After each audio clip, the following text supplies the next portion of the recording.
আমার বিশ্ববিদ্যালয়ে একজন শিক্ষক ছিল ডক্টর আব্দুল্লাহ জাহাঙ্গীর রাহিমাহুল্লাহ, ইন্তেকাল করেছেন।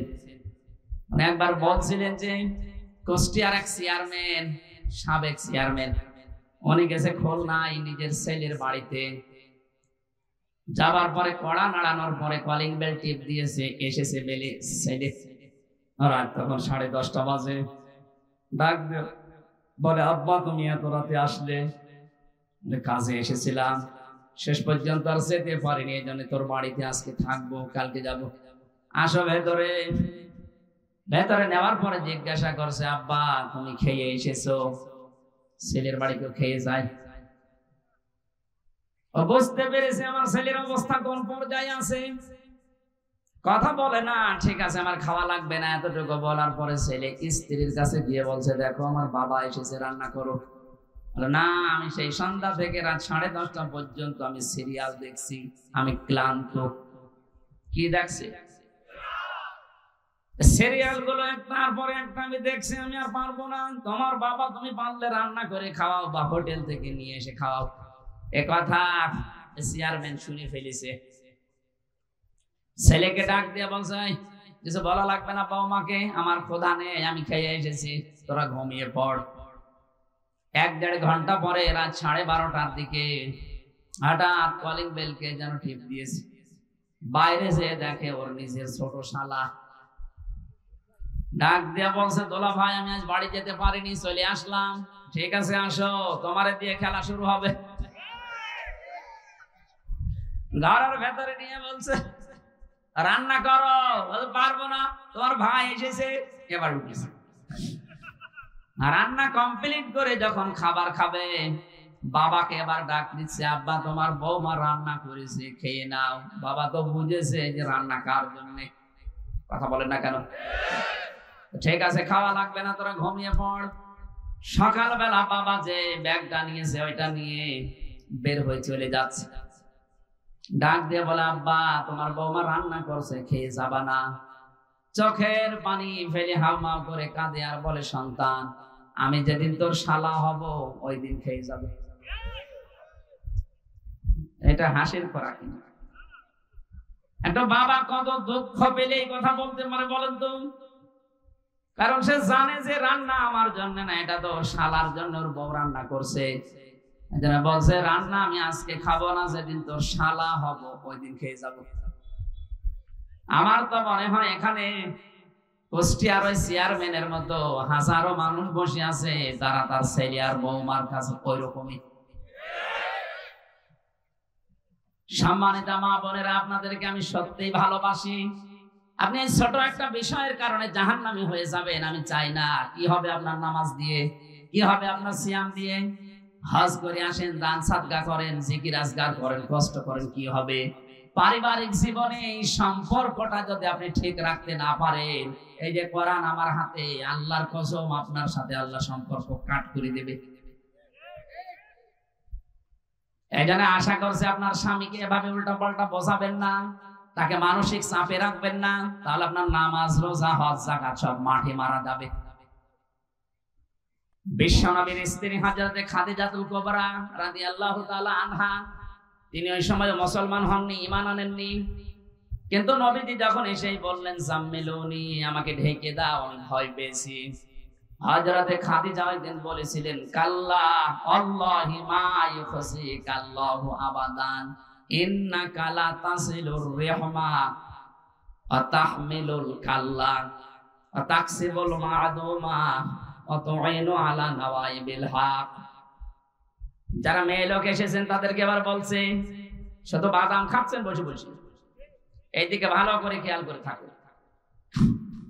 বিশ্ব নবীর স্ত্রী যে কথাগুলো নবীজিকে ওই দিন বলেছিলেন, আজ যদি কোনো স্ত্রী তার স্বামীর চরিত্র নিয়ে কথাগুলো বলতে পারে, সে যেন এখন বিশ্বাস করে নিতে পারে যে হ্যাঁ, সে নবীর উম্মত আছে।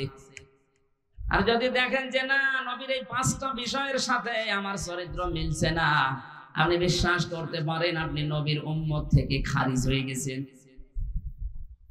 হযরতে খাদিজা ওই দিন বলেছিলেন, কাল্লা, কখনো না, আল্লাহি, আল্লাহর কসম, মা ইউখসিকাল্লাহু আবাদান, আল্লাহ কখনো আপনাকে অপমান অপদস্থ ঘৃণিত ভয় ভীতি দেখাতে পারেন না। ইন্নাকা লা তাসিলুর রাহমা, কারণ আপনি রেহেমের সম্পর্কগুলো ঠিক রাখেন। ও বাংলার মুসলমানেরা, এখানে হাজারো নামাজি, হাজারো রোজাদার মুসল্লি আমরা অনেকে বসে আছি, হজ করেছি 2-3 বার, তাহাজ্জুদের নামাজও পড়ে, কিন্তু রক্তের সম্পর্ক অনেকেরই ঠিক নেই। ভাই ভাইয়ের সাথে সম্পর্ক ঠিক নেই, নিজের আপন বোনের বাড়িতে যায় না, নিজের ছেলে মেয়ে যে রক্তের সম্পর্ক যেটা মা বাবা তার সাথেও সম্পর্ক ঠিক নেই। এটা দুনিয়ার কাজ মনে করে উনি ভুলি আছে, নামাজ পড়ছে। ইন্নাকা লা তাসিলুর রাহমা, অবশ্যই আপনি সম্পর্কগুলো জুড়ে রাখেন, সম্পর্কগুলো অটুট রাখেন, ঠিক রাখেন। সুতরাং যারা মানুষের সাথে সম্পর্ক ঠিক রাখে এদের কেউ ভয় দেখাতে পারে না। আজ আমাদের এই সম্পর্কগুলো কোথায় চলে গেছে? বিশ্ব নবী বলেন, পৃথিবী তৈরি করার পর সব সৃষ্টি যখন শেষ হয়ে যায়, তখন এই যে রেহেম যেটা সম্পর্ক, এটা আল্লাহর কুদরতি পাঁচে ভেতরে ছিল। ডাক দিয়ে বলে, মাবুদ তুমি আমার ব্যাপারে কিছু বললে না, আমার ব্যাপারে তোমার সিদ্ধান্ত কি? সঙ্গে সঙ্গে আল্লাহ জবাব দিয়েছেন, রেহেম সম্পর্ক ভালো করে শুনে রাখো। দুনিয়াতে যে বান্দা বান্দি তোমার সাথে সম্পর্ক ঠিক রাখবে আমি তার সাথে আছি, তোমার সাথে যার সম্পর্ক ঠিক থাকবে না আমি তার সাথে নেই। কত বড় কঠিন বিষয় আল্লাহর সিদ্ধান্ত দেখেন। সম্পর্ক যাদের ঠিক নেই ওদের সাথে আল্লাহ নেই। এখানে বহু মানুষ আমি দেখতে পাচ্ছি, চেহারা দেখলে বুঝতে পারা যায় নিজের আপন জনের সাথে 3 দিন 10 দিন 3 বছরও কথা বলে না। ওয়াজ শুনতে এসেছি। কিসের ওয়াজ শুনছেন আপনি? কি হয়েছে? ওই যে মুরগিতে ধান খেয়েছে এই নিয়ে কথা বলে না, কথা বলছে না। আখিরাতের সাথে সম্পর্কিত এমন কোন বিষয় নিয়ে যদি আপনি তার সাথে সম্পর্ক ত্যাগ করেন, জায়েজ আছে। হ্যাঁ, আল্লাহর বিধান মানে না এরকম বিষয় শেষ করে দিন। কিন্তু দুনিয়ার কোন তুচ্ছ বিষয় নিয়ে যদি আপনি তার সাথে সব মিটিয়ে ফেলেন, আল্লাহ আপনার সাথে সব মিটিয়ে ফেলবে। আল্লাহ যদি সম্পর্ক ঠিক না রাখে, আপনার নামাজ নেওয়ার জন্য আল্লাহ বসে আছে বলেন? এজন্য যারা সম্পর্কগুলো নষ্ট করে ফেলেছেন তাদের হাজারো ভয় চেপে বসবে। সেদিন কোন জায়গা থেকে যেন যাচ্ছিলাম, পুলিশ আমার গাড়ি রাতের বেলা থামানোর পরে বলছে, হুজুর বুকে ফু দিয়ে দিন। কেন? ডিউটি পালন করছিলাম, হঠাৎ দেখলাম ওই তাল গাছের ভেতরে কি যেন নড়ে উঠলো। তাল গাছের ভেতরে কি নড়ে, ওর ভয় পায়, ও তো ভয় পাবে। ও বহু সম্পর্ক দুনিয়াতে মানুষের নষ্ট করে দিয়েছে। আমি নিচে নামলাম না। এজন্য আমরা নামাজ পড়ি, রোজা রাখি, হজ করি, যাকাত দেই, দান সাদকা যাই করি, জিকির আজকার তাসবিহ তাহলিল আছে। এই সম্পর্কের বেলা এটা আমার মনে হয় অনেকে দুনিয়ার কাজ মনে করে বলে থাকে। এ সমাজে হাজারো মানুষের সম্পর্ক ঠিক রাখতে পারে না, তার অন্যতম কারণ আমাদের বউগুলো। এই কথা বলে না। যে সন্তান মায়ের কাছে ছাড়া খাবার খায় না, ওই সন্তান বিয়ের পরে শেষ পর্যন্ত মাকে বৃদ্ধাশ্রমে দিয়ে আসে। এর পেছনে যিনি ভূমিকা পালন করে তিনি ওই মহিলাগুলো।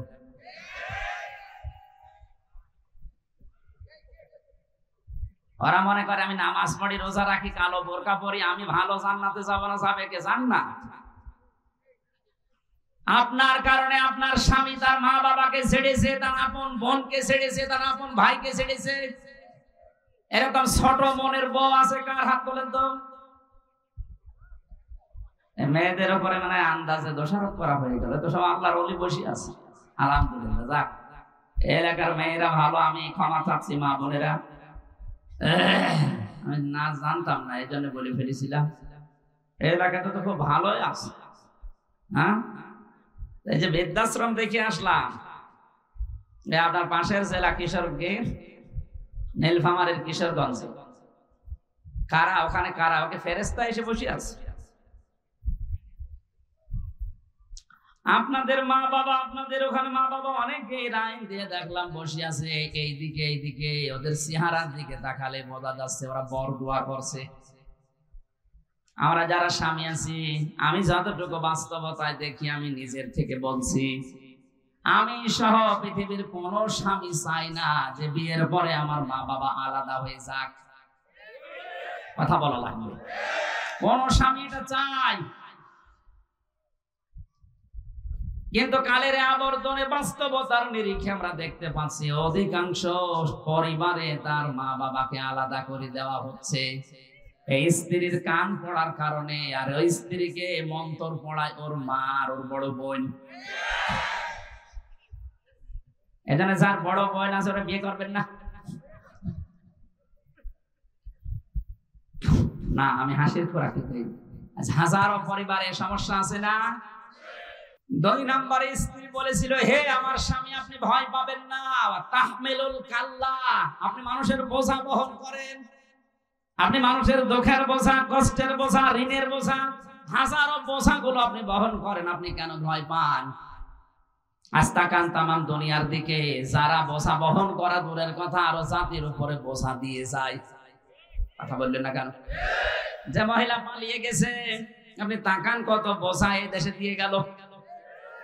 এত টাকা ঋণ করে গেছে এই দেশে বিভিন্ন ব্যাংক থেকে, বাইরে পাচারের মাধ্যমে।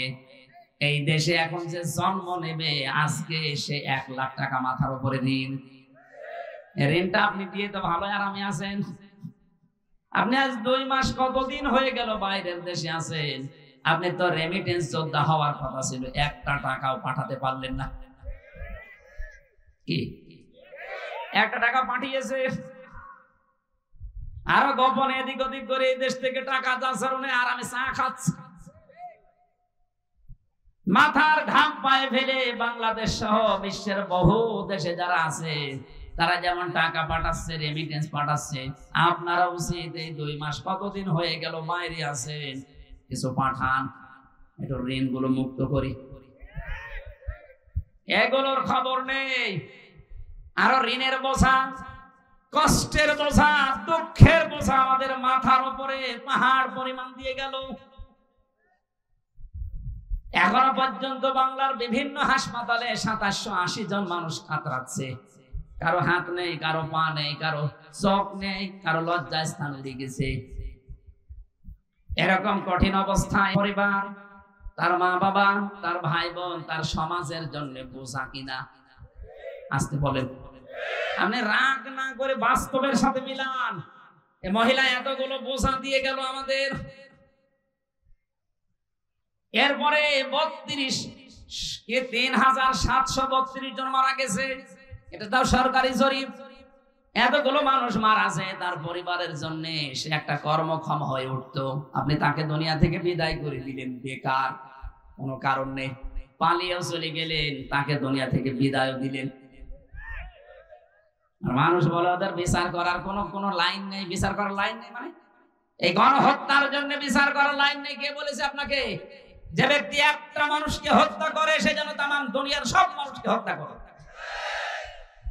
2006 সালে অক্টোবর মাসের 28 তারিখে 11 জন মানুষকে এক জায়গায় পিটিয়ে মেরেছে। কথা বলেন না কেন?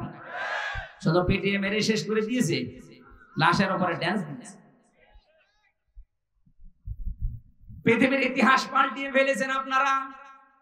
আমি সিরাজগঞ্জ থেকে 7 সালে একবার যাচ্ছিলাম, তখন বাসে আসতাম, ড্রাইভারের পেছনে বসে আছি। রাস্তার মাঝে দেখলাম একটা কুকুর পড়ে মরে আছে। ড্রাইভার সাহেব কুকুরের উপর দিয়ে না দিয়ে বাম দিয়ে চালিয়ে দিল। গাড়ি একটু ঝাঁকি দিয়ে উঠেছে। ড্রাইভারকে বললাম, ভাই আপনি এমন করলেন, এখন তো অ্যাক্সিডেন্ট হয়ে যেত। ড্রাইভার আমারে বলছে, ভাই দেখেন না একটা কুকুর পড়ে আছে, আমি ডবল করে মারবো, আমার বিবেক নেই। বললাম তো মরা কুকুর, ওরে মারলে কি আর না মারলে কি? ড্রাইভার আমার দিকে ঘুরে বলছে, হুজুর আপনি কি আসলে হুজুর? আপনি কেমন হুজুর? আপনি দেখেন একটা মরা গরু, মরা কুকুর পড়ে আছে, আমি ডবল করে আবার গালে চাকা দেবো, আমার বিবেক নেই? হ্যাঁ, এই কথাটা শোনার জন্য আমি ছিলাম। মরা কুকুর ডবল করে মারা যায় না, আপনার বিবেকে মেনে নিল না। অথচ পৃথিবীতে জিন্দা মানুষ পিটিয়ে লাশের উপরে অনেকে ড্যান্স দিয়েছে। এদেরকে মানুষ বলার কোন রাস্তা খোলা আছে? আপনি তো বিচার করার কোন লাইন পাচ্ছেন না। গণহত্যার দায়ে একটা দুইটা না ৩,৭৩২ জন মানুষ মারা গেল, ২৭৮০ জন মানুষ এখনো হাসপাতালে। বিচার তো শুরু করলে এইগুলো দিয়ে করা যায়। বাইরের বিভিন্ন দেশে এখন মায়া কান্না কাঁদছে যে আমি নির্বাচিত, সরকার আমারে পিটিয়ে বের করে দিয়েছে। ভণ্ডামি করা জায়গা পান না। আপনি নির্বাচিত, এটা কুকুরও বিশ্বাস করবে? নিয়ে আসেন, ওই যে কুকুর আছে, ডাক দিন। কুকুরকে জিজ্ঞাসা করেন যে 15 বছর যারা ছিল ওরা কি নির্বাচিত ছিল? ও কথা বলতে পারলেও হাসবে, ঘোড়ার মতো হাসবে।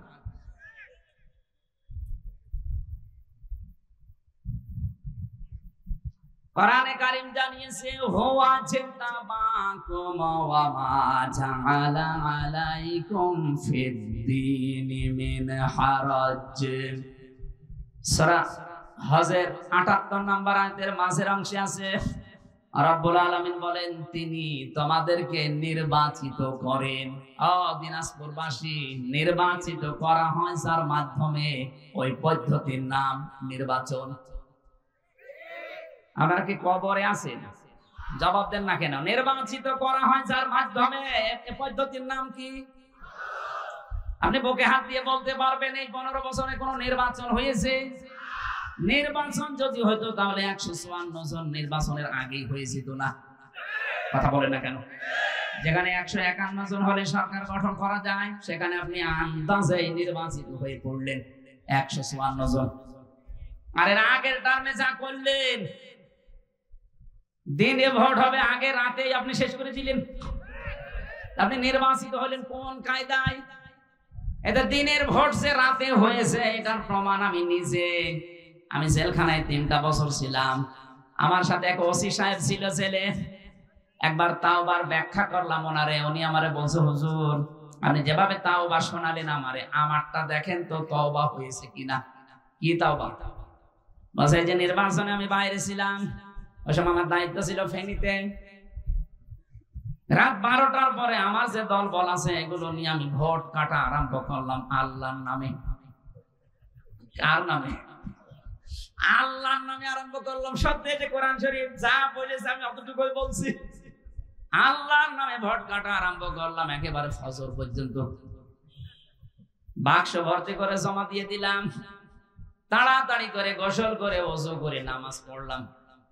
এবার আমি পড়লাম আস্তাগফিরুল্লাহ, আমার তাওবা হয়েছে। একে তাওবা বলে? একে তাওবা হয়েছে না ভণ্ডামি? আজ এই 15.5 বছর ওনার আমি ওই দিন বলেছিলাম, স্যার আপনার তাওবা হয়নি, আপনার ইয়ার কি হয়েছে। যদি আপনি সত্যিই তাওবা করেন আল্লাহর কাছে না, কারণ আপনি তো আল্লাহর হক নষ্ট করেননি, আপনি হক নষ্ট করেছেন হামজার। কথা বললেন না কেন? আমার মতো হামজার হক আপনি একটা দুইটা না, একটা এমপি বানাতে 3.5 লাখ 4 লাখ মানুষের রায় লাগে। আপনি নিজে নিজেই সব দিয়ে ফেললেন। আপনি যদি এখন মাপ পেতে চান আল্লাহর কাছে আস্তাগফিরুল্লাহ পড়লে হবে না। আমার মতো হামজা 4 লাখ এদের কাছে আগে ক্ষমা চাবেন। বড় দুঃখের বিষয়, এই 15.5 বছরে অনেকেই কিন্তু মারা গেছে। আপনি তার কাছে ক্ষমা চাবেন কি করে? তার মানে আপনার দুনিয়াও শেষ আর আখিরাত তো শেষই। যাদের হক নষ্ট করলেন, কিয়ামতে আল্লাহ যখন বিচার ব্যবস্থা আরম্ভ করবে, তখন ওই মানুষকে ডেকে বলবে তোর হক তুই পাও না, এর কাছে নিয়ে নে। আপনার কিছুই থাকবে না, যতটুকু নেকির কাজ ছিল ওখান থেকে দেওয়া আরম্ভ হবে। 4 লাখ মানুষকে যদি আপনি হক দিতে থাকেন, কয়টা নেকির কাজ করেছেন? সেটা দিতে দিতে আপনার সব শেষ। আরো পাওনাদার আমার মতো হামজা এসে বলবে আমিও দিতে পারিনি, আমারটা দেন। কি করবেন তখন? বলবে আল্লাহ আমারটা না নিয়ে আমি এর ছাড়বো না। শেষ পর্যন্ত আল্লাহ পাক যেহেতু ন্যায় বিচারক, বলবে তোর যা অপরাধ আছে মাথার উপরে চাপিয়ে দে। আপনি কি করলেন? কার জন্য করলেন? আপনার বিবেককে একটু নাড়া দেয় না? নাকি বিবেকের উপরে কুকুরে প্রসাব করেছে? ও বলছে ঠিক।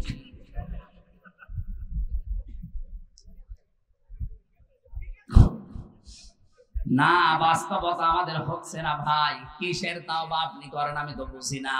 দোষ করে একজনের কাছে, ক্ষমা চায় আরেকজনের কাছে। এখানে সাফ সাফ বলছে কেউ যদি তাওবা করতে চান, অপরাধ করবেন যার কাছে, ক্ষমা চাবেন তার কাছে। আপনি নামাজ পড়েননি, অপরাধ করেছেন হামসার কাছে না আল্লাহর কাছে? আরো জোরে বলেন। নামাজ না পড়লে, রোজা না রাখলে আপনি যদি ক্ষমা চান আল্লাহর কাছে, আল্লাহ মাফ করে দিলেও দিতে পারে, শাস্তি দিলেও দিতে পারে। কিন্তু আপনি আমার হক যদি নষ্ট করে থাকেন, এই যে 3টা বছর বিনা কারণে আমারে আটক করে রাখলেন ফাঁসির কন্ডেম সেলের ভেতরে, এমনকি আমারে আয়না ঘরে আপনি রেখেছিলেন।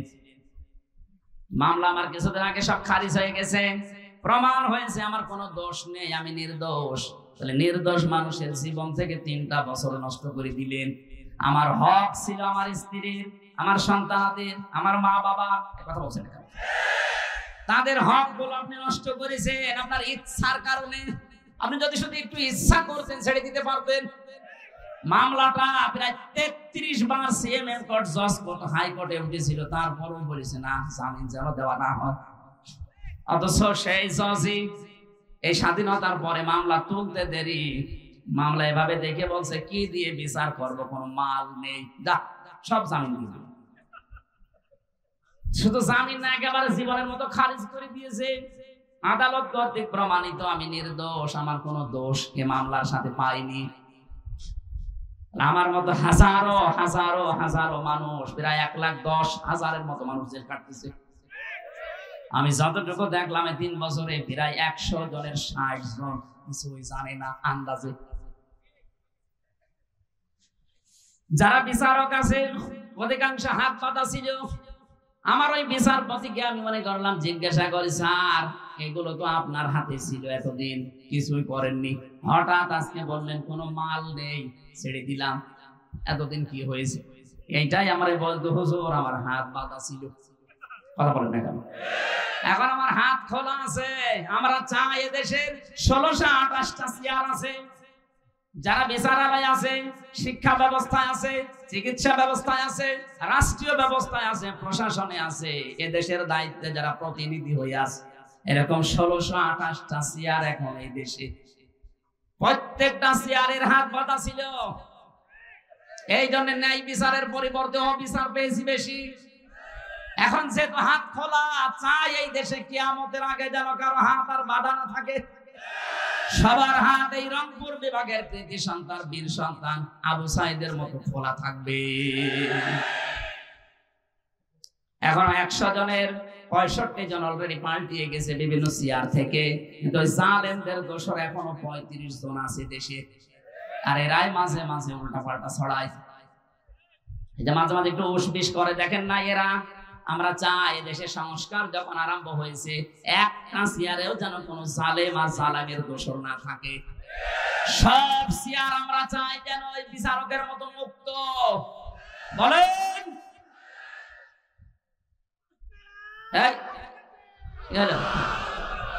দিনকাল ভালো হয়নি, এখনো থাকবে আর কিছুদিন পর।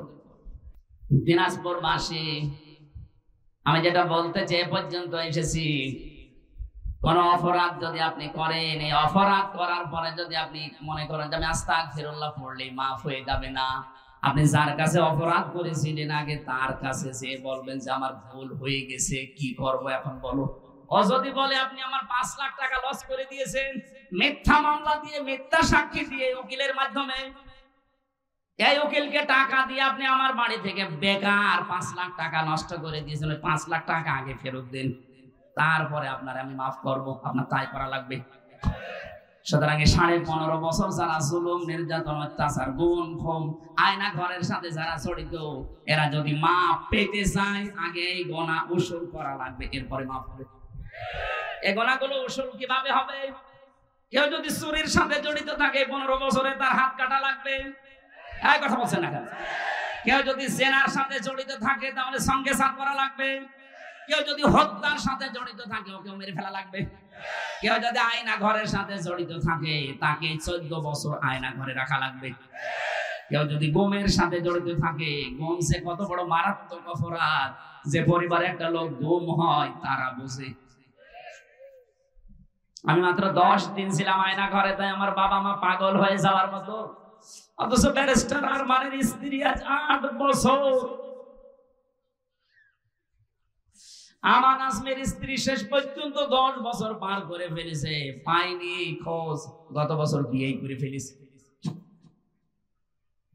আপনি কি জবাব দেবেন বলেন তো মরণের পরে? আমার তো মনে হয় দেশের 18 কোটি মানুষও যদি দেশের জালেমদেরকে মাফ করে দেয়, ব্যারিস্টার আরমানের বউ জীবনও মাফ করবে না। কত বড় কঠিন অবস্থায় রাখে আমি নিজে তো দেখেছি, কত দেওয়ালে লেখা দেখতাম, কারো 2 বছর 5 বছর 8 বছর 10 বছর 14 বছর পর্যন্ত আটকানো।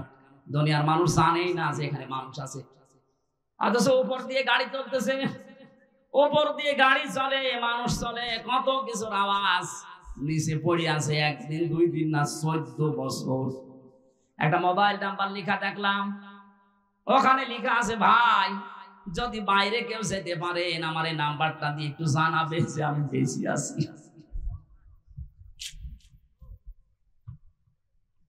আমার সাথে মুফতি ফখরুল ইসলাম ছিলেন, উনি আমার একদিন ডাক দিয়ে বলছে, হামজা ভাই আপনারা কি অবস্থায় রাখছিলেন আমি জানি না, আমাদের রেখেছিল পায়ের ভেতর দিয়ে হাত দিয়েছে, এভাবে হাত দিয়ে সামনে হাতের সাথে যেখানে লোহার বেড়া দেওয়া, এই লোহার রডের সাথে হাত দিয়ে হ্যান্ডকাপ দিয়ে বেঁধে দিয়েছে। 2 দিন 3 দিন 5 দিন পরে খুলে দিলে তো হয়, বছরের পর বছর আমার এভাবে রেখে দিয়েছে। টয়লেট করার জন্য মাত্র 1-1.5 মিনিট 2 মিনিট সময় দিত, সকালে দিত পচা ছোলা, দুপুরে খাবার দিত মনে হচ্ছে কেউ মাখিয়ে দিয়েছে। এইটা করে করে আমি বছরের পর বছর কাটিয়েছি। আমাকে যখন কন্ডেম ছেলে দিয়ে দিল ফাঁসির, দেখতাম ওই আর আমি এক ঘরে ছিলাম, 60 পাট হয়ে হাত পা ছেড়ে দিয়ে পড়ি আছে। কি ভাই আমার করে শুয়ে থাকেন কেন? আমার বলছে, হামজা যে শুয়ে থাকা এটা যে কত বড় নিয়ামত আমি টের পেয়েছি। একটা মানুষকে যদি পায়ের ভেতর দিয়ে হাত দিয়ে এভাবে ঘন্টার পরে ঘন্টা, না এটা যে কোন বছর আমরা জানি না, কোন মাস তাও জানি না, কয়টা বাজে এটা কোনো জানার কোনো স্কোপই নেই। বলেন তো এভাবে একটা মানুষকে 14 বছর যদি ওইভাবে কাউকে রাখে, কাউকে 8 বছর, কাউকে 10 বছর, কাউকে 3 বছর রেখে দিয়েছে। আমার মাঝে মাঝে মনে হয়তো আমাদের যারা দায়িত্বে থাকতো এই মানুষগুলো বাইরে যেয়ে ওদের স্ত্রীর সাথে মিলামেশা করে কি করে, ওরা যে বাড়িতে যে সংসার করে খাবার খায় কি করে খায়, যে দৃশ্য ওরা নিজেরা দেখে গেল। আর এখনো পর্যন্ত অনেকে জালেমের সাফাই কাজে কি করেছে, ওরে শয়তান কি করেছে তুই 10 দিন থাক, ওর মুখের উপর অন্য কিছু মারা দরকার। এখনো পর্যন্ত বলে কি করেছে কি করেছে, আপনারা নিয়ে চলেন 5 দিন থাকবেন আপনি, বেহুশ হয়ে এমনি মরে যাবেন। আমাদের কাছে তারা কোরআন শরীফ ছিল মুখস্থ, আমরা হাফেজ, কোরআন পড়েছি যে কত খতম আল্লাহ জানার আমি জানি, আপনার তো কোরআনও নেই, কি পড়বেন আপনি? আপনার 10 বছর 14 বছর লাগা লাগে না, 14 দিন থাকেন এমনি লাশ হয়ে বেরিয়ে যাবে। আমি যে বেরিয়ে এসেছি এই 3টা বছর পরে, আমার এখন সৌভাগ্য আমি বেঁচে আছি, কিন্তু রোগ হয়ে গেছে, বিভিন্ন রোগ শরীরে এখন এই যে স্বাভাবিক হচ্ছে, এত ঔষধ পাওয়ার ঔষধ চলছে আমার, প্রতিদিন 2-3 হাজারের পাওয়ার ওষুধ চলছে, শরীর খাবার হবে কিভাবে? এই খাবার খেয়ে মানুষ বেশি থাকতে পারে। এখানে জালেমরা যদি মাপ পেতে চায়, যার যার উপরে জুলুম করেছেন এই দেশে, তার কাছে যাবেন, তার ক্ষতিপূরণ দেবেন, এরপরে আস্তাগফিরুল্লাহ পড়বেন। তাছাড়া শুধু আস্তাগফিরুল্লাহ আপনার যদি মাফ হয়ে যায় তাহলে অবিচার হয়ে যাবে। আল্লাহ আপনাকে আমাকে সবাইকে যেন ময়দানে আখিরাতে ধরা না খাওয়ান, বলেন আমিন। আমরা কোরআনে কারীম থেকে যে আয়াতগুলো পড়লাম, এই আয়াতের তাফসীর করার জন্য এবার প্রবেশ করছি সূরা লোকমান। কোন সূরা? বলেন। হযরত লোকমান আলাইহিস সালাম একজন মানুষ, উনি নবী না, রাসূল না, একজন আল্লাহওয়ালা মানুষ, কিন্তু পৃথিবীতে আল্লাহ তার এত সম্মান দিয়েছে, তার সন্তানকে কিছু কথা বলেছিলেন তিনি। আজ হয়তো আমাদের নাম কোরআনে হাদিসে উঠবে না, আমরা যদি লোকমানের মতো কিছু কাজ দুনিয়ায় করে যেতে পারি, 100 বছর পর হয়তো আল্লাহ আমাদেরকে চিরন্তন করে দেবে। আমরা ওই রকম কিছু কাজ দুনিয়ায় করতে চাই না। 3 জন কালো মানুষের নাম পেয়েছি পৃথিবীতে, খুব কালো ছিল তারা, কিন্তু আল্লাহর দরবারে সবচাইতে বেশি সম্মান ছিল তাদের, তার ভেতরে লোকমান একজন। 2 নম্বরে হযরতে বেলাল, 3 নম্বরে হযরতে ওমরের একজন খাদেম ছিল, সেই লোকটা মাহাজা রাদিয়াল্লাহু তাআলা আনহা। এই 3 জনের সম্মান আল্লাহর কাছে এত বেশি, অথবা চেহারা ছিল এত কালো, হাড়ির তলা যেরকম এরকম, নাক ছিল থেপড়া, বোবা বসা, চুলগুলো ছিল উস্কো খুস্কো, কাপড় চোপড়ও উন্নত না। এই যে পরিচয় যে চেহারার চা দিলাম, একবার দেখলে আর একবার দেখতে মন চাইবে। গতকালকে এখানে যিনি আলোচনা করেছেন কি হুজুর যেন বর্ধমানে নাকি, ওনাকে আজকে দেখা হলো আমার সাথে। ওনার যে চেহারা ফটকা ফটকা কি যেন উঠেছে, ওনার যে চেহারা তত সুন্দর আছে। হযরতে বেলাল এত কালো ছিলেন, এত কালো ছিলেন, তার চেহারা একবার দেখলে আর একবার দেখতে মন চাইতো না, এত কালো। অথচ আল্লাহ পাক এত সম্মান তাকে দিয়েছেন। হযরত লোকমানকেও এত সম্মান দিয়েছেন। সূরা কোরআন শরীফে লোকমান নামে একটা সূরা আল্লাহ নাযিল করে দিয়েছেন। বলেন সুবহানাল্লাহ। দেখেন তো তিনি কি বলছিলেন তার সন্তানকে, ওয়ালাকাদ আতাইনা লোকমানাল হিকমাতা আনিশকুর লিল্লাহ ওয়া মান ইয়াশকুর ফাইন্নামা ইয়াশকুরু লিনাফসি ওয়া মান কাফারা ফাইন্নাল্লাহা গানিয়্যুন হামিদ। বলেন আল্লাহু আকবার। আল্লাহ বলেন আমি লোকমানকে হিকমত দিয়েছি। আমার লোকমান আমার কাছ থেকে জ্ঞান, এই হিকমত পাওয়ার পরে আমি আল্লাহর শুকরিয়া আদায় করেছি। এজন্য জ্ঞান যখন আল্লাহর পক্ষ থেকে মানুষ পায় তখন নত হয়ে যায়, ছোট হয়, নিজেকে ছোট ভাবে, শুকরিয়া আদায় করে তার মালিকের। যে যত বেশি জ্ঞানী হবে তাকে আপনি তত বেশি নম্র দেখবেন। কারণ জানি আমি নেই থেকে হামজা হয়েছি, এ পর্যন্ত আসার পেছনে দুনিয়ার কারো ভূমিকা নেই, সব ভূমিকা কার? যখন বাবার স্ফলিঙ্গ দিয়ে দ্রুত গতিতে ওই নাপাক পানিটা বের হয়ে যায়, এ নাপাক পানি দিয়ে আল্লাহ চারটা জিনিস তৈরি করে, চুল, রগ, হাড় আর পর্দা। মায়ের রেহেমে যে নাপাক পানি আছে ওইটা দিয়ে আল্লাহ চারটা জিনিস তৈরি করেন, রক্ত, গোশত, চর্বি আর চামড়া। চার চার আটটা জিনিস যখন এক হয়, আল্লাহ বলেন আমার রব নাম নিয়েছি, এ কারণে আমার বান্দাকে আরো পাঁচটা জিনিস আমি দান করি, শ্রবণ শক্তি, দর্শন শক্তি, বাক শক্তি, আকেল শক্তি আর ঘ্রাণ শক্তি। ৮ ৫ ১৩টা জিনিস এক হয়, তখন ফেরেশতারা আমাকে জিজ্ঞাসা করে যে আল্লাহ এটা বানাবো কি, ছেলে না মেয়ে? এ সিদ্ধান্ত দুনিয়ার কেউ দেওয়ার ক্ষমতা রাখে না, আমি আল্লাহ তখন বলি যে এটা কর। ৬ মাসের ভেতরে যখন বডি স্ট্রাকচার তৈরি হয়ে যায়, ওয়াল্লাযী ইউসাউবিরুকুম ফিল আরহামি কাইফা ইয়াশা, তিনি সে আল্লাহ যিনি মায়ের পেটের ভেতরে তোমাদের আকৃতি তৈরি করেন। বডি স্ট্রাকচার বানিয়েছে ফেরেশতাদের মাধ্যমে, আর আকারটা বানিয়েছে আল্লাহ নিজে। জোরে বলেন সুবহানাল্লাহ। আকৃতি তৈরি করার পরে ৬ মাস সর্বনিম্ন। ৬ মাসের আগে আপনার সন্তান হলে বুঝবেন এটা অবৈধ সন্তান। ৬ মাসের পরে কারো ১০ মাস ১০ দিন পর্যন্ত যায়, কারো ৮ মাস, ৮.৫ মাস, ৯ মাস, ৯.৫ মাস, এইভাবে ১০ মাস ১০ দিনের ভেতরে আল্লাহ ওইটাকে বের করে নিয়ে আসেন। আল্লাহু আখরাজাকুম মিন বুতুনি উম্মাহাতিকুম লা তা'লামুনা শাইআ। আল্লাহ বলেন বাচ্চার আকারে আস্তে করে পেট থেকে বের করে নিয়ে আসি, এমন অবস্থায় আনলাম যখন তুই কিছুই জানতি না। এখান থেকে আস্তে আস্তে তোকে আমি কথা বলা শেখালাম। এই যে খালাকাল ইনসান আল্লামাহুল বায়ান, মানুষকে আমি বানিয়েছি আর কথা বলা শিখিয়েছি।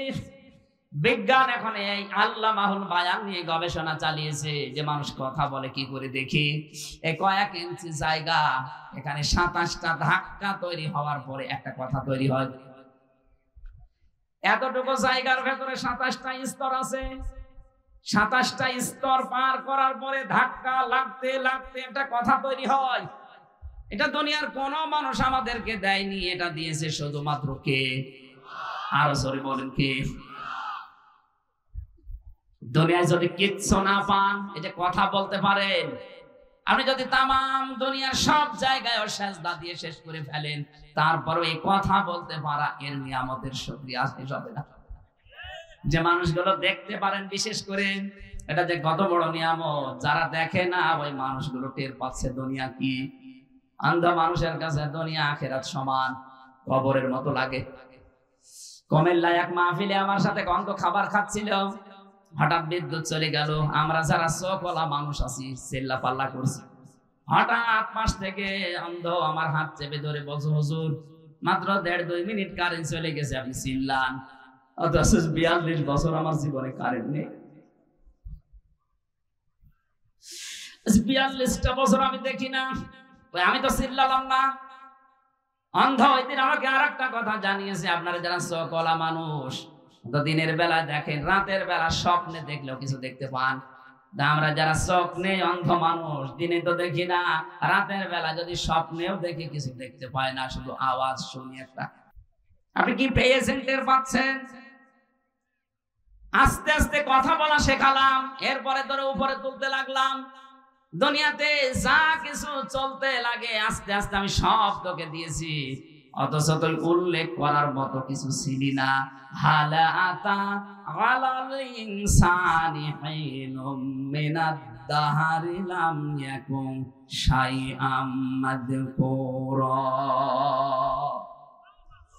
মানুষের জীবনে কি এমন সময় অতিবাহিত হয়নি যখন সে উল্লেখ করার মতো হামজা ছিল না? নেই থেকে শুরু করে এ পর্যন্ত বানিয়ে চেয়ারে বসিয়ে দিলাম, আস্তে আস্তে করে এই পর্যায়ে তোরে নিয়ে আসলাম। তোরে যে জ্ঞান দিয়েছি, এই জ্ঞান যার যত বেশি থাকবে এই মানুষকে আমি আল্লাহ শুকরিয়া আদায় করা তার জন্য তত সহজ হবে। কিন্তু বাংলাদেশে এইটা উল্টা, অনেক জ্ঞানী মানুষকে দেখা যায় আল্লাহর পর্যন্ত ভুল ধরে। জ্ঞানী মানুষ বলছে এই কারণে, এই যে যারা আমার রিমান্ডের দায়িত্বে ছিল সবগুলো বিসিএস ক্যাডার, কারণ কেউ এএসপির নিচে নেই, আর এএসপি হতে হলে অবশ্যই বিসিএস ক্যাডার হওয়া লাগে। এএসপি, ডিসি, এরপরে আছে আইসি, ডিআইসি, এরকম লেভেলের মানুষগুলো আসতো আমাদের কাছে। ওদের মুখের যে ভাষা, আর ওরা যে উল্টা পাল্টা কথা বলে আল্লাহকে নিয়ে, আল্লাহর ভুল ধরে, বলে না এটা আল্লাহ ঠিক হয়নি। জ্ঞান পাওয়ার পরে মানুষগুলো ছোট হবে, আরো নম্রতা ভদ্রতা প্রকাশ করবে না, ও মানুষগুলোর আরো বৃদ্ধি বাড়ে। আল্লাহ বলেন আমি লোকমানকেও জ্ঞান দিয়েছিলাম, ও জ্ঞান পাওয়ার পরে আমার শুকরিয়া আদায় করে মাথা নত করে দিয়েছে। অমাই ইয়াশকুর, যে ব্যক্তি শুকরিয়া আদায় করে, ফাইন্নামা ইয়াশকুরু লিনাফসি, সে যেন তার নিজের জন্য এটা আদায় করলো, তার নিজের জন্য এটা দরকার। আমি আল্লাহর জন্য শুকরিয়া আদায়ের দরকার নেই, কারণ আমি আল্লাহকে যদি ধন্যবাদ না জানাই, আমার যদি প্রশংসা না করে, আমার ক্ষমতা হারিয়ে যাবে, এরকম আমি না। কথা বলে না কেন? আমরা যদি আল্লাহকে ধন্যবাদ না দেই, শুকরিয়া না জানাই, ওনার ইবাদত বন্দেগী বাদ দিয়ে দেই, উনি গত বছর সামনে বছর থেকে ক্ষমতা হারিয়ে ফেলবে। এটা তো আমার নিজের জন্য দরকার। কোরআন শরীফের ভেতরে আমি 3টা বিষয় আলাদা আলাদা পেয়েছি, এই 3টা বিষয় একটু টাচ দেই, ভালো করে শুনবেন। কোরআনে কারিমে যেখানে আল্লাহ তার এতাতের কথা, আনুগত্যের কথা জানিয়েছেন, সঙ্গে সঙ্গে আনুগত্যের নাম দিয়েছেন রাসূলুল্লাহ। আল্লাহ পাক বলেন আতিউল্লাহ ওয়া আতিউর রাসূল, যে ব্যক্তি আল্লাহর আনুগত্য করে সে যেন রাসূলের আনুগত্য করে। তাফসিরে মাযহারিতে মুফাসসির লিখেছেন আল্লাহর আনুগত্য করে কিন্তু রাসূলকে মানে না, ও যেন আল্লাহকেও মানে না। এজন্য আপনি আল্লাহকে মানতে হলে রাসূলুল্লাহকে মাস্ট বি মানাই লাগবে। আজ বাংলাদেশে এই রোগটা দিন দিন বাড়ছে, 5 আগস্টের পর থেকে আরো বেড়ে গেছে। একটু সূত্র বলে দেখেন তো মেলে কিনা, নাকি এই আয়াত বাদ দিয়ে দেব? এটা দরকার আছে। ফেরাউন যেই দিন ডুবে যাচ্ছিল, ওই দিন কিন্তু বলেছিল আন্নাহু লা ইলাহা ইল্লাল্লাযী আমানাত বিহি বানু ইসরাঈল ওয়া আনা মিনাল মুসলিমিন। আমি ঈমান আনলাম ওই আল্লাহর উপরে, বানি ইসরাঈলরা যার উপরে ঈমান এনেছে আমি তো মুসলমান। এরপরও ফেরেশতারা আমার পানির ভেতরে চুবাই কেন? আমি জবাব পেয়েছি তাফসীরে কয়েকটা। 1 নম্বরে ফেরাউন কিন্তু স্বীকৃতি দিয়েছিল আল্লাহর, কার?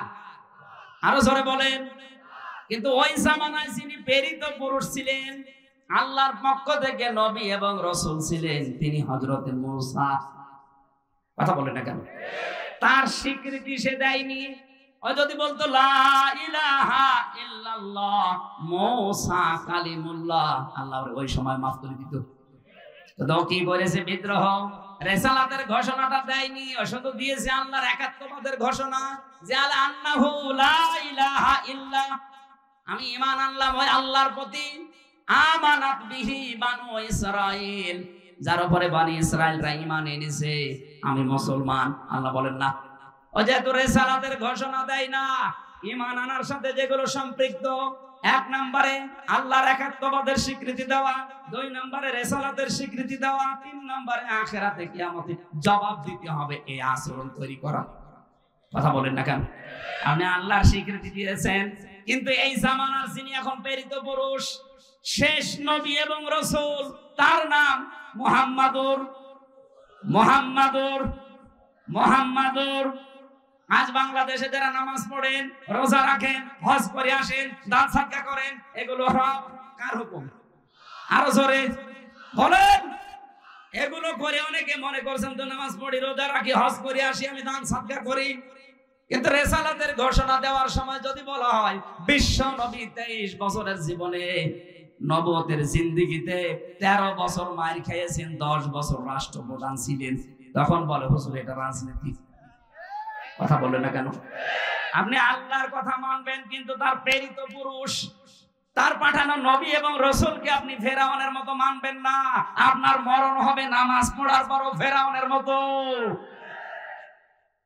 এজন্য আল্লাহর ইতাআত যারা করে, সঙ্গে সঙ্গে আল্লাহ রাসূলের নাম দিয়েছেন, একজনকে মানে আর একজনকে মানে না, সেজন্য দুইজনকে মানে না। যেখানে পড়া কোরআন শরীফের ভেতরে আপনি শুকরিয়া আদায়ের কথা পাবেন, সেখানেই দেখবেন আল্লাহর পরে মা বাবার নাম, আনিশকুরলি ওয়ালিদাইকা, আল্লাহর শুকরিয়া আদায় করো, সঙ্গে সঙ্গে মা বাবার। কেন?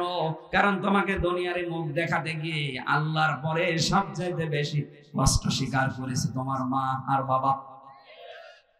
বিজ্ঞান এখন জানিয়েছে, একটা সন্তান দুনিয়াতে নরমাল ডেলিভারি করার সময় মেয়ে লোকের 57 ইউনিট কষ্ট সহ্য করা লাগে, অথচ আমরা যারা পুরুষ মানুষ সর্বোচ্চ 47 ইউনিট কষ্ট যদি আমাদের শরীরে দেওয়া হয়, 45 থেকে 47, 45টার কথায় বেশি পেয়েছি। 45 ইউনিট কষ্ট আমরা যদি পাই, সঙ্গে সঙ্গে আমরা মারা যাব। অথচ মা আমাকে দুনিয়ার মুখ দেখাতে তিনি 57 ইউনিট কষ্ট সহ্য করেছেন। এই জন্য তো মা বাবার এত দাম। আপনি মা বাবার জন্য শুকরিয়া আদায় করা মানে তাদের পেছনে খরচ করা, তাদের কথা মতো চলা যদি বৈধ হয়, তাদের খেদমত করা, তাদের পাশে থাকা। আল্লাহর শুকরিয়া আপনি আদায় করছেন, সুবহানাল্লাহ, আলহামদুলিল্লাহ, যেখানে যার বিধান মানেন, কিন্তু মা বাবার সাথে সম্পর্ক ভালো না, আপনি যেন আল্লাহকেও মানেন না। 3 নম্বরে পড়া কোরআনে যেখানে আছে নামাজ, সঙ্গে সঙ্গে আল্লাহ দিয়েছেন যাকাত। রব্বুল আলামিন বলেন, আকিমুস সালাতা ওয়া আতাউজ যাকাত, নামাজ কায়েম করো, সঙ্গে সঙ্গে যাকাত আদায় করো। এখানে বহু মুসলমান আমরা আছি, নামাজ পড়তে বলবেন 5 ওয়াক্তের জায়গাও তাহাজ্জুদ মিলে 6 ওয়াক্ত পড়বে, যাকাত দিতে বললে মনে হয় যে জরিমানা, আমরা নামাজ হবে না। এই যে একটা হাত, এখান থেকে শুরু করে পর্যন্ত হাত, কেউ যদি এ পর্যন্ত ঢেকে রাখে, এ পর্যন্ত খালি রাখে, ও পুরা হাতে কাপড় দিয়েছে। কথা বলে না কেন? আপনাকে এই দুনিয়ার ময়দানে দেখাতে হবে, ফাসাল্লি লিরাব্বিকা ওয়ানহার, আপনি নামাজ পড়ছেন আল্লাহর জন্য, কুরবানি ত্যাগ তিতিক্ষা কষ্ট সহ্য করছেন ওই আল্লাহর জন্য। আজ হাজারো মানুষের ভেতরে এটা নেই, নামাজ পড়তে রাজি আছে, কিন্তু বাকিটা যে যাকাত, বাকিটা যে খরচ, এটা পড়লে দুনিয়ার কাজ মনে করে জরিমানা, না এটা পারবো না, আপনি যেন নামাজ পড়েন না। হযরত লোকমানের জন্য জ্ঞান পাওয়ার পরেই তিনি নত হয়ে গেলেন আল্লাহর সামনে। আমরাও যারা সামনে জ্ঞান পাবো, কোরআনের জ্ঞান, হাদিসের জ্ঞান, দুনিয়ার জ্ঞান, যে জ্ঞানই অর্জন করি, আমাদের যেন এই আচরণ তৈরি হয় যে আমরা নত হয়ে যাব, বিনম্র হব, ছোট হব, শ্রদ্ধায় অবনত হব। কার কাছে? আরো জোরে বলেন। আমরা শুকরিয়া আদায় করব আল্লাহর জন্য না আমার নিজের জন্য দরকার এটা। ওমান কাফারা ফাইন্নাল্লাহা গনিয়্যুন হামিদ, কোন মানুষ যদি অস্বীকার করে, কোন মানুষ যদি মুখ ফিরিয়ে চলে যায় এখান থেকে, আল্লাহ বলেন তোর প্রশংসা আমার লাগবে না, আমি নিজেই ধনী। আল্লাহ কি গরিব? আল্লাহুল গনিয়্যু ওয়া আনতুমুল ফুকারা। আল্লাহ বলেন পৃথিবীর সবাই গরিব ফকির, আমি আল্লাহ একমাত্র ধনী। জোরে বলেন সুবহানাল্লাহ।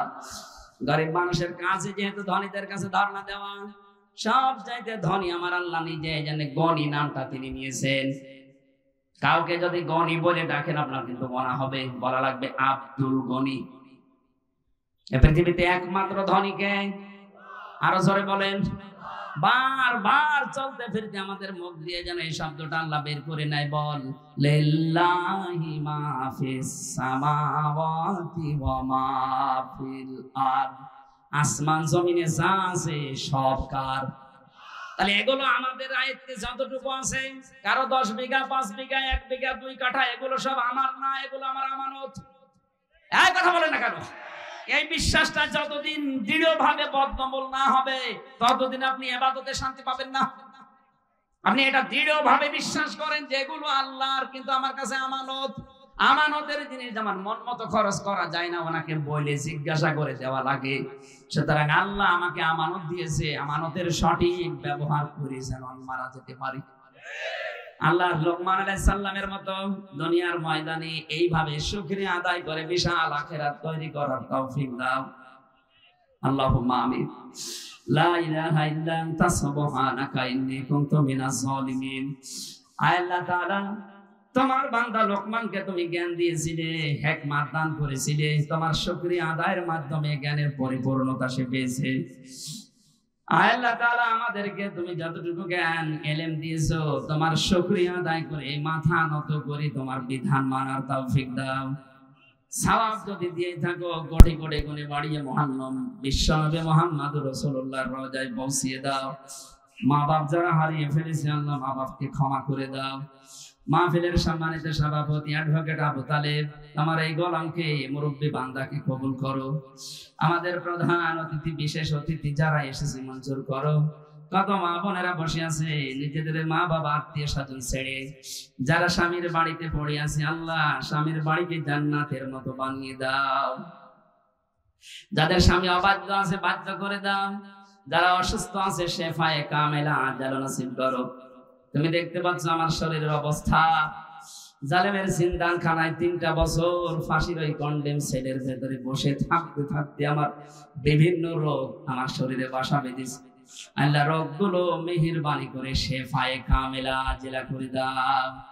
আবার আগের অবস্থায় আমার শরীরকে তুমি ফিরিয়ে দাও। কোরআনের যতগুলো কথা বলি এগুলো আমার জীবনে আগে সেট করার তৌফিক দাও। এলাকায় মাটির নিচে যত মানুষ ঘুমিয়ে আছে কোরআনের ইজ্জতে মাফ করে দাও।